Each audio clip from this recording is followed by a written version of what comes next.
दिल्ली विधानसभा चुनाव के नतीजे सामने आ गए हैं।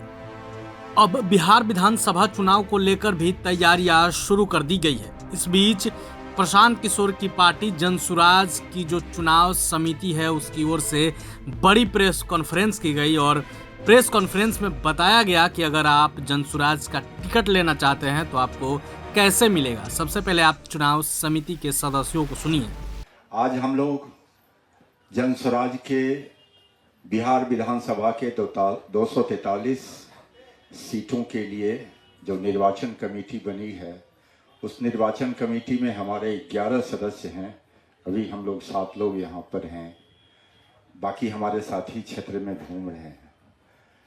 ये निर्वाचन प्रक्रिया को पूरी तरह से लोकतांत्रिक, निष्पक्ष और वस्तुपरक बनाया गया है, ताकि कहीं से कोई सब्जेक्टिविटी या व्यक्ति पर निर्भर नहीं रहे, ये व्यक्ति परक नहीं रहे। चयन प्रक्रिया सबसे पहले अभ्यर्थियों को अपना ऑनलाइन रजिस्ट्रेशन करना होता है, उसके बाद ऑफलाइन आवेदन देना होता है डिटेल में। उसके बाद चयन की जो प्रक्रिया है त्रिस्तरीय है, 3 स्तरों पर अभ्यर्थियों का मूल्यांकन किया जाना है।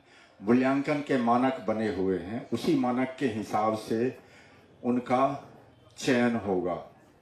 जो प्रथम स्तर है, प्रथम स्तर में सबसे पहले प्रखंड स्तर पर यह होगा। विधानसभा क्षेत्र में जितना भी प्रखंड है, उस प्रखंड के अध्यक्ष, उसमें महिला अध्यक्ष, वहाँ के किसान अध्यक्ष, युवा अध्यक्ष, वाहिनी के हमारे सदस्य और जो हमारा अनुमंडल के सांगठनिक जिला प्रमुख हैं, उनके वो रहेंगे और हमारे अभियान समिति के सदस्य रहेंगे। ये प्रथम स्तर पर जो विहित मानक है, हमारे जनस्वराज ने विहित मानक तय किए हैं, उन विहित मानकों के तहत उनका मूल्यांकन होगा प्रथम स्तर में। उसके बाद द्वितीय चरण में द्वितीय स्तर पर निर्वाचन कमेटी के सदस्य होंगे। उस चयन प्रक्रिया में 3 सदस्य कम से कम होंगे और जिला के हमारे जो अध्यक्ष हैं, जिला के प्रमुख हैं, प्रशासनिक जिला के जो प्रमुख हैं वो रहेंगे।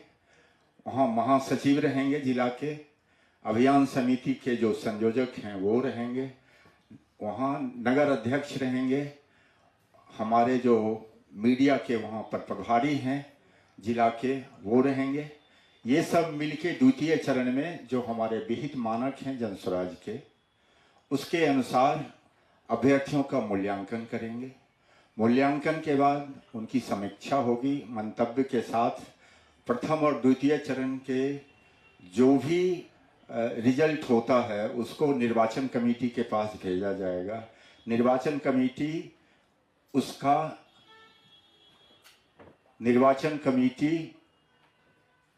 उसका समीक्षा करेगी। उसके बाद तीसरे स्तर पर थर्ड पार्टी के द्वारा अभ्यर्थियों का सर्वे होगा। थर्ड पार्टी स्वतंत्र एजेंसी है, वो 2 स्तरों पर करेगी, 2 चरणों में करेगी।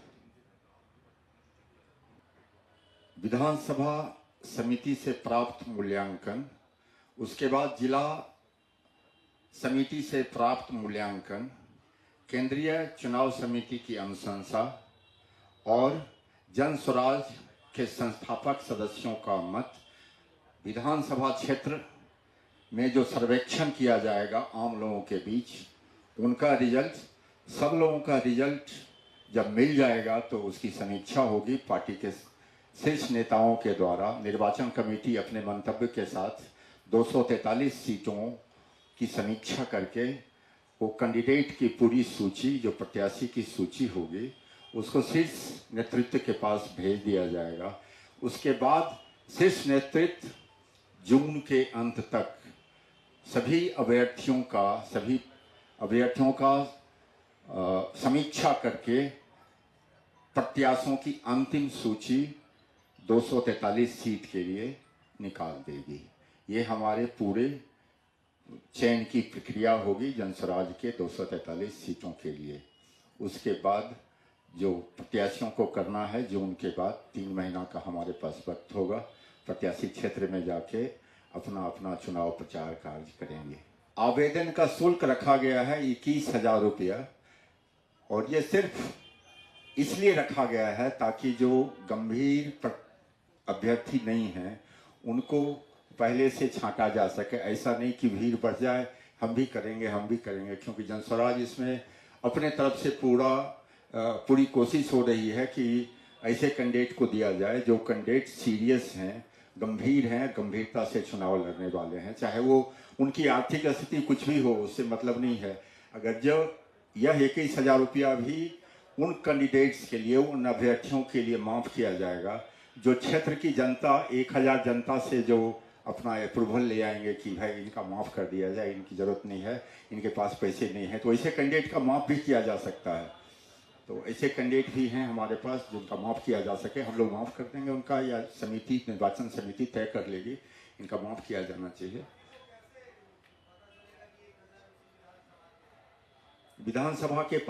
विधानसभा में हमारे पास वोटर लिस्ट है, तो उससे हमें पता चल जाता है कि विधानसभा के लोग हैं कि नहीं है।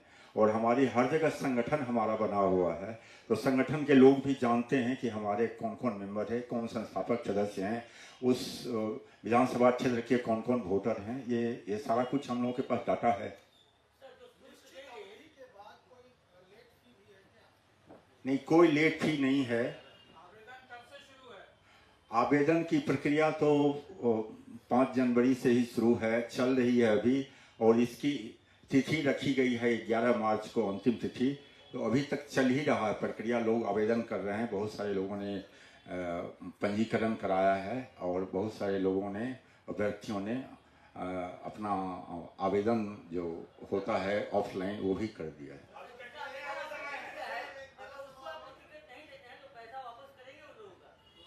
नहीं, पैसा जो जमा होगा वह पैसा वो कैंडिडेट जो अंत में एक प्रत्याशी बचेगा उस प्रत्याशी को दे दिया जाएगा। ये जनस्वराज के पास पैसा वो नहीं रहेगा, उनको अभ्यर्थियों के पास नहीं जाएगा, लेकिन वो प्रत्याशी के पास सारा पैसा जमा होकर प्रत्याशी के पास चला जाएगा। वो जनस्वराज पैसा नहीं रखने वाला है। अभी तक तकरीबन 8,000 अभ्यर्थियों ने अप्लाई कर दिया है, और अभी चल ही रहा है, प्रक्रिया पूरी चल रही है। तो 11 मार्च तक देखिए, और बहुत सारे कैंडिडेट्स अभी अप्लाई करने बाकी हैं, और वो लोग अप्लाई करेंगे तो 11 मार्च के बाद स्थिति क्लियर हो पाएगी।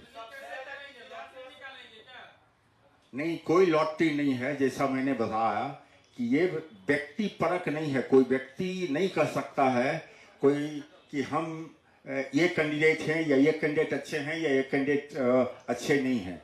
पूरे उसके हमारा स्केल बना हुआ है, मानदंड बना हुआ है, उसके मानक बने हुए हैं। उसी मानक के आधार पर पॉइंट्स दिया जाएगा सभी अभ्यर्थियों को, ताकि ये पूरी तरह से ऑब्जेक्टिव रहे पूरा प्रोसेस वस्तुपरक रहे।